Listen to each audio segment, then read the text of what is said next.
నీ నియోజకవర్గంలో నిన్ను ఓటేసి గెలిపించిన ప్రజలతో మాట్లాడడానికి నీకు ఎందుకు అంత భయం?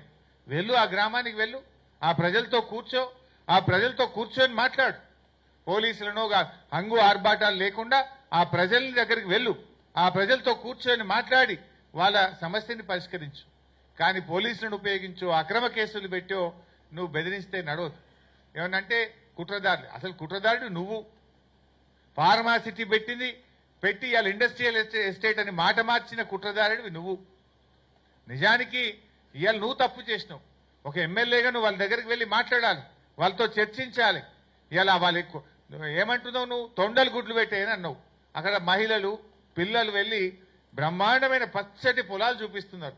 అంటే నీకు అవగాహన లేదా? ప్రజల్ని తక్కువ అంచనా వేసి అబద్ధాలు ఆడుతున్నావా? నీ నియోజకవర్గంలో ఆడ ఏం పంట పండుతుందో కూడా నీకు అవగాహన లేదా? తొండలు గుడ్లు పెట్టే నువ్వు మాట్లాడితే పచ్చడి పొలాలు వాళ్ళు చూపిస్తున్నారు. అంటే ఈ రకంగా నువ్వు అబద్ధాలు మాట్లాడడంలో నువ్వు డాక్టరేట్ పొందాలి. నువ్వు ఏదైనా అబద్ధాలకు ఒక యూనివర్సిటీ ఉంటే ఫస్ట్ డాక్టరేట్ రేవంత్ రెడ్డికే వస్తుంది.